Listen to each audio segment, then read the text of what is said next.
Alright guys, TacticalRab back again today. Hope you're doing well and enjoying your day so far. With the M4 GA coming into effect, Scump has responded to what this means for OpTic Texas, stating that yes, he's using the SMG now, the Vaznev, 20 to 30% more than he was before in the M4 meta, and that probably suits their team rather nicely indeed. Very much enjoyed your thoughts in the comment section below. Hit the like button if you enjoy, subscribe if you're new as always, I'd greatly appreciate it, really helps out the channel. Thank you very much indeed for doing that one. Plenty to dive into. First of all, I thought this was really cool from Austin Easyback as well, when he brought these up that they used to do back in the day. I mean, look how cool this was, the OpTic Dynasty. Of course, Crimson just pops up at the bottom of the camera. There were so many cool ones of these they used to do, like, and they just get them sitting in front of the camera there, having a good time for a minute. There's plenty other examples of this as well. I think he showed this one, yeah, from the FaZe clan team from back in the day, where, you know, just standing around. I just thought these are really cool, to be honest. They used to do them, they don't really do them anymore. Would be hilarious to see stuff like this happen before the matches yet again. Also, to say this, so Daniel Tsai, the kind of commissioner head guy at the Call of Duty League, did an interview, pretty extensive interview, discussing, you know, multiple things about the state of the CDL. So these are just a few examples here, talking about how it's not really possible to have the Challengers broadcast on the main stream, because if they can't get all their franchises on there, they can't put Challengers teams on there. So, you know, I'm not exactly sure what that's going to mean for this upcoming Prime at Major 1.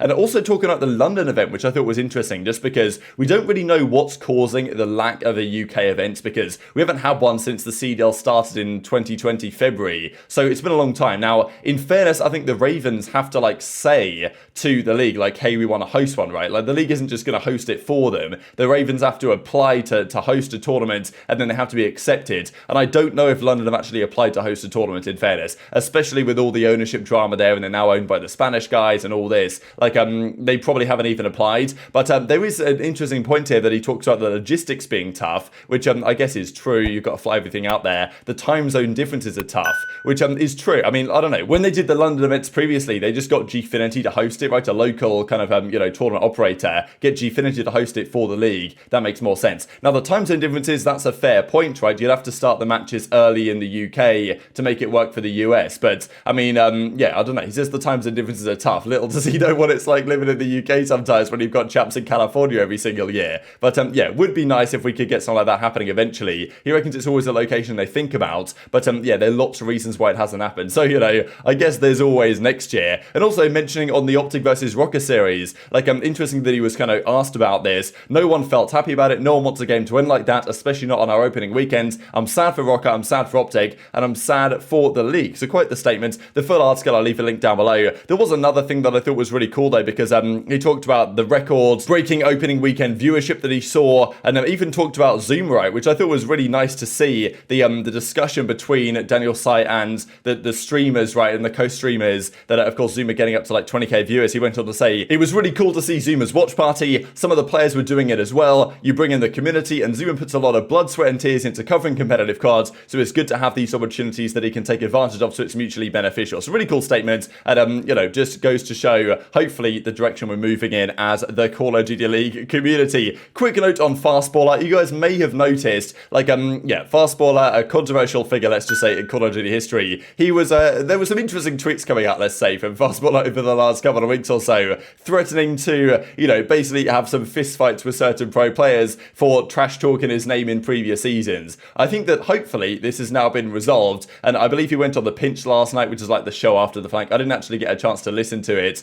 but yeah, hopefully he was came across okay, and as he says here, like, I don't know how well I came across, but you know, meant no harm trying to fight anyone and apologize. Only since several people tweeted me, and I want to see here is the 720 on main stage, I play with zero fear. So yeah, Fastballer, kind of like an OG competitive COD player, and then as Envoy says, all that just to get reverse sweep slams. So pretty funny stuff. He's also got this Dick Rider list as well that he's put together, and I believe Mudog is on this particular list, so I don't know, I think Courage is on there as well. Pretty funny stuff, but hopefully that drama is now kind of put to rest for the near future at the very least. Let's talk about the OpTic situation then, right, because they now go into week 2. We saw yesterday Scump was not so happy that the M4 was getting banned. He was like, look, these guys are going to do it mid-stage, right? We've just played the first weekends. They, of course, were looking pretty good. They probably would have gone 2-0. Tough to say, right, obviously, because if they'd have won that control, which they, you know, I think certainly deserve to win, would they have won Game 4, Game 5? You know, you can't really tell at the end of the day. They got smoked in the Game 2 Surge. Maybe Rokkr were just coming different that day in Surge had they have won Game 4. But look, in the end, it's a 1-in-1 week, not the end of the world. But OpTic do have a difficult week too. They play London on Saturday, and they play Thieves on Sunday. Now, Now, London, I don't know how good they actually are, just because they've played teams that haven't really impressed me, LAG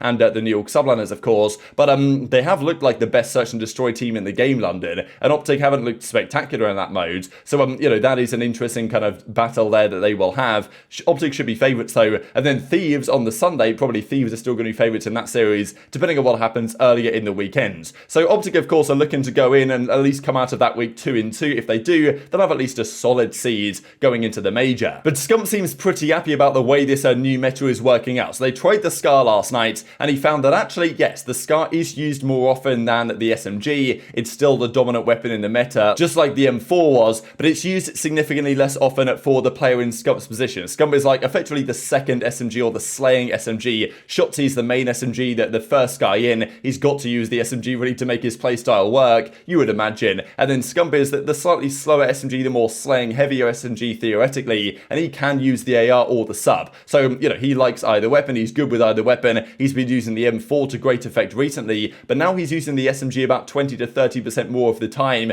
and that seems pretty, well, he seems pretty happy about that. So, the Scar actually plays pretty freaking good, I'm not gonna lie. It actually plays pretty solid.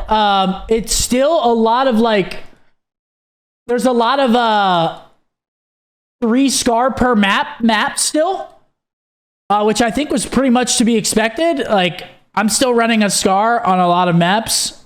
But I'm definitely using a sub a lot more.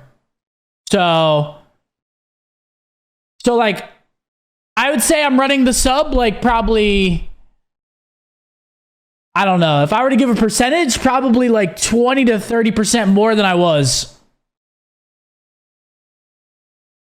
I mean, this game is just an AR game. It's literally, it's just how the game is. It's how the game is set up. Like, if the Scar goes, like, the Vaznev is good, but, like, there's another AR that'll just, you know what I'm saying? Like, probably not. Honestly, if the Scar were to get GA'd too, it'd probably turn into a 2-2 meta, but, like, on everything.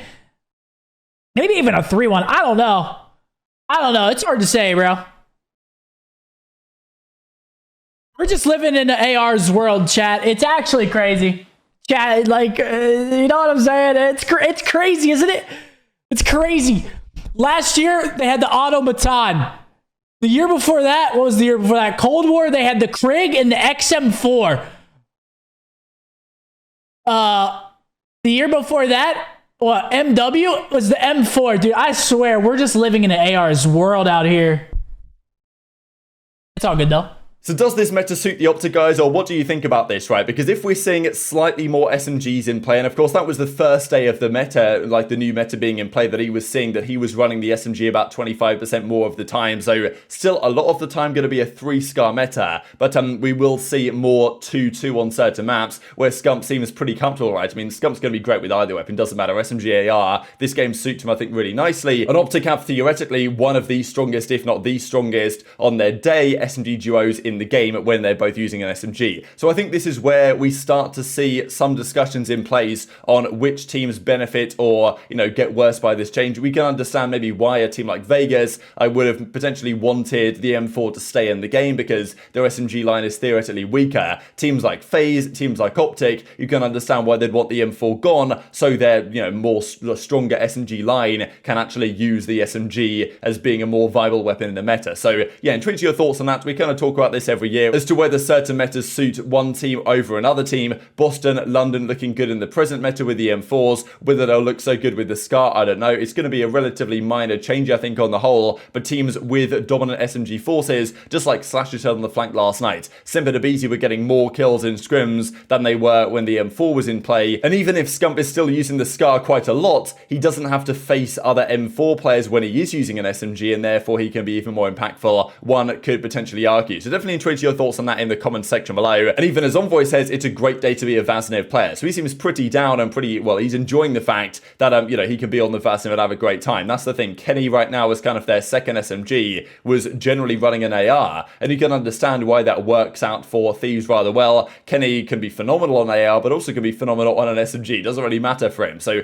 similar boat, I think, for Thieves. The top teams generally have the better SMGs in general within the league. So I think in a small scale, we might start to see the teams that theoretically should be the best start to separate themselves a little bit from the pack as time progresses with this meta. Maybe that's going to be a completely different story though. It's really tough to call how things are going to go going forwards. And even Simp kind of did a video discussing his thoughts on the first weekend of Modern Warfare 2. And yeah, he's probably rather happy as well that we're moving in this direction with the meta as it stands. I also thought it was interesting what Scump said in that clip about the last few years have been AR dominant, really. Like how long has it been since we've had an actual dominant SMG in play? I mean, Cold War, the 74U is very strong, don't get me wrong, but I mean, look, all the Infinity Ward games and even last season, the auto was, I don't know, last year was an interesting one because the MP40 and the auto were probably relatively well balanced, but there were some maps you would at least see 3 automatons, right, be used on Gavutu and stuff like this. God, that game was just so terrible to even think about. But even in Cold War a few years ago, all the ARs that Scump listed off, the M4 or the XM4 as it was at the time that the QBZ was briefly used, the AK-47, right, and then the Krig was eventually settled on as the meta that season. So yeah, the M4s or the ARs in general have just had a good time the last few years. Pretty much since Modern Warfare 2019, when the MP5 was allowed with the 10mm attachment, where we would see like 4 MP5s on most maps for most of that season, and just 1 M4, and then at the end of the year it started to change around a little bit. But yeah, it's been an ARs game the last few years, and Scump is, well, I don't know, I'd like to see Scump use an AR predominantly, maybe not predominantly, but at least for a large part of his final season, because we know that from a pure numbers perspective, like he's delivering some crazy performances already, and it's just week 1 of the game.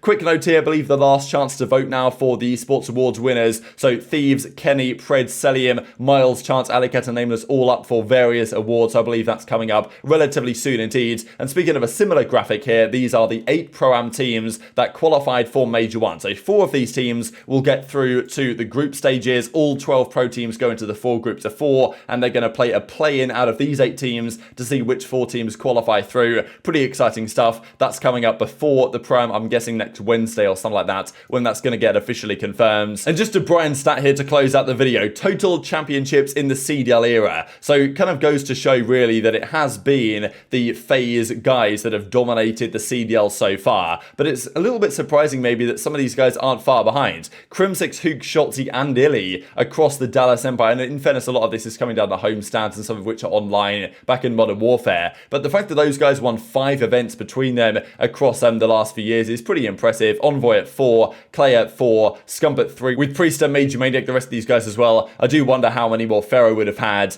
after that just phenomenal Modern Warfare season. But interesting to me to see how close this is, because I kind of thought that Simp, aBeZy and Co would be higher than this, given the Cold War season that they had. But very much enjoyed your thoughts in the comment section below. Hit the like button if you enjoyed, subscribe if you are new, take care, and I will see you next time.